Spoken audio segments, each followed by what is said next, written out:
নমস্কার বন্ধুরা, তৃষ্ণা রান্নাঘরে আপনাদের সকলকে স্বাগত জানাই। ফিশ বল একদম বিয়ে বাড়ির মতো আমার আজকের রেসিপি। টেস্টের দিক থেকে অথবা ফ্লেভার কোনো দিক থেকেই কিছু কম যাবে না। বাচ্চারা তো এই রেসিপিটা খুবই পছন্দ করবে আশা রাখি। তো কিভাবে তৈরি করবেন দেখতে থাকুন আজকের রেসিপি। ফিশ বলের জন্য 2 পিস কাতলা পেটি সামান্য হলুদ গুঁড়ো দিয়ে 5 থেকে 6 মিনিট সেদ্ধ করে নিতে হবে। এরপর মাছের পিসগুলো ঠান্ডা হলে আমি সমস্ত কাঁটা ভালো করে ছাড়িয়ে নিয়েছি। আমি এমন অনেক বাচ্চা দেখেছি যারা কাঁটার ভয়ে মাছ খেতে চায় না। এইভাবে যদি ফিশ বল তৈরি করে দেওয়া যায় তাহলে কিন্তু তারা আনন্দের সঙ্গে খেয়ে নেবে। কড়াইতে 2 চামচ সর্ষের তেল দিয়েছি। তেলের ওপর দিয়ে দিলাম একটা বড় সাইজের কুচনো পেঁয়াজ, একটু নেড়ে দিচ্ছি। এবারে দিয়ে দিলাম আদা রসুন বাটা 1 চামচ, এর সঙ্গে একটা কাঁচা লঙ্কাও বেটে নিয়েছি। তারও একটু নেড়ে দিতে হবে। দিয়ে দিলাম সামান্য হলুদ গুঁড়ো। পেঁয়াজটা আরও একটু ভেজে নিচ্ছি। এবারে দিলাম কাঁটা বেছে নেওয়া মাছের ঝুড়ি। 1 মিনিট মতো এবারে ভেজে নিতে হবে। দেখুন 1 মিনিট ভেজে নেওয়া হয়ে গেছে। তো এবার নামিয়ে ঠান্ডা করে নিতে হবে। দেখুন ঠান্ডা হওয়ার পর মাছের মিশ্রণ একটা বাটিতে আমি নিয়ে নিয়েছি। এর মধ্যে দিচ্ছি হাফ কাপ মতো ধনেপাতা কুচোনো, 3 চামচ ব্রেড ক্রাম্বস,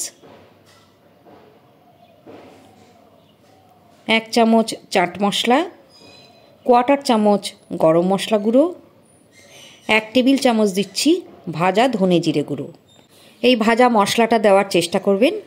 এই ভাজা মশলাটা একটা অন্য ফ্লেভার এনে দেবে ফিশ বলগুলোয়। 1/4 চামচ দিলাম গোলমরিচ গুঁড়ো। এবারে হাত দিয়ে সমস্ত মিশ্রণটা আমি মেখে নেব। মাছের মিশ্রণটা ভালো করে মাখা হয়ে গেছে। এবার কিছু মিশ্রণ নিয়ে 2 হাতের তালুর সাহায্যে এভাবে গোল করে নিতে হবে। যতগুলো হয় এইভাবে গোল করে নিন। ছোট অথবা বড় যে কোনো সাইজে বলগুলো তৈরি করে নিতে পারেন।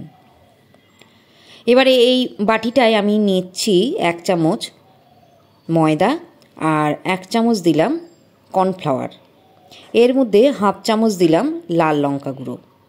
এবারে ঘন করে একটা ব্যাটার তৈরি করে নিতে হবে। এখন একটা মাছের বল নিয়ে এই ব্যাটারে ডুবিয়ে নিলাম আর পাউরুটির গুঁড়োয় ভালো করে কোট করে নিলাম।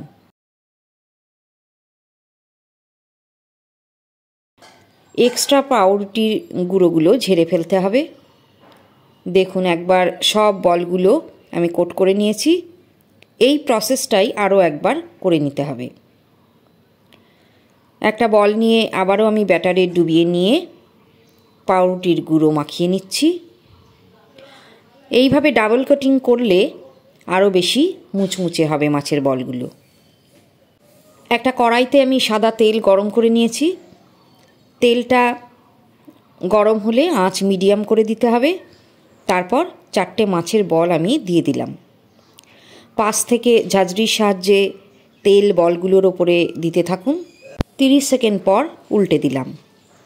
দেখুন এইভাবে উল্টে পাল্টে সব দিক ভালো করে ভেজে নিতে হবে। এইরকম একটা সোনালি কালার এলে বলগুলো তুলে নিন।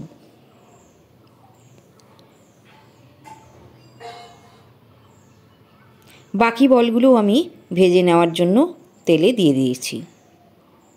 দেখুন কেমন সুন্দর কালার এসেছে। এর থেকে বেশি ডিপ কালার করে ভাজা যাবে না। এই রকম কালার হলেই তুলে নিতে হবে। প্রতিটা বলের ওপরে অনুষ্ঠান বাড়ির মতো টুথপিক গেঁথে পরিবেশন করুন। এতে বাচ্চা বড় সকলেই খুবই আকৃষ্ট হবে। টমেটো সসের সাথে পরিবেশন করুন ফিশ বল। কেমন লাগলো আজকের রেসিপি বন্ধুরা কমেন্টসে জানান। ইউটিউবের নতুন বন্ধুরা সাবস্ক্রাইব করুন আর পাশের বেল আইকনটা প্রেস করুন। চটজলদি নোটিফিকেশান আপনার কাছে পৌঁছে যাবে। আর হ্যাঁ, যারা ফেসবুক পেজে দেখছেন প্লিজ আমার চ্যানেলটা ফলো করার অনুরোধ রইল। আবার দেখা হবে অন্য কোনো ভিডিওয়। ভালো থাকবেন, সুস্থ থাকবেন।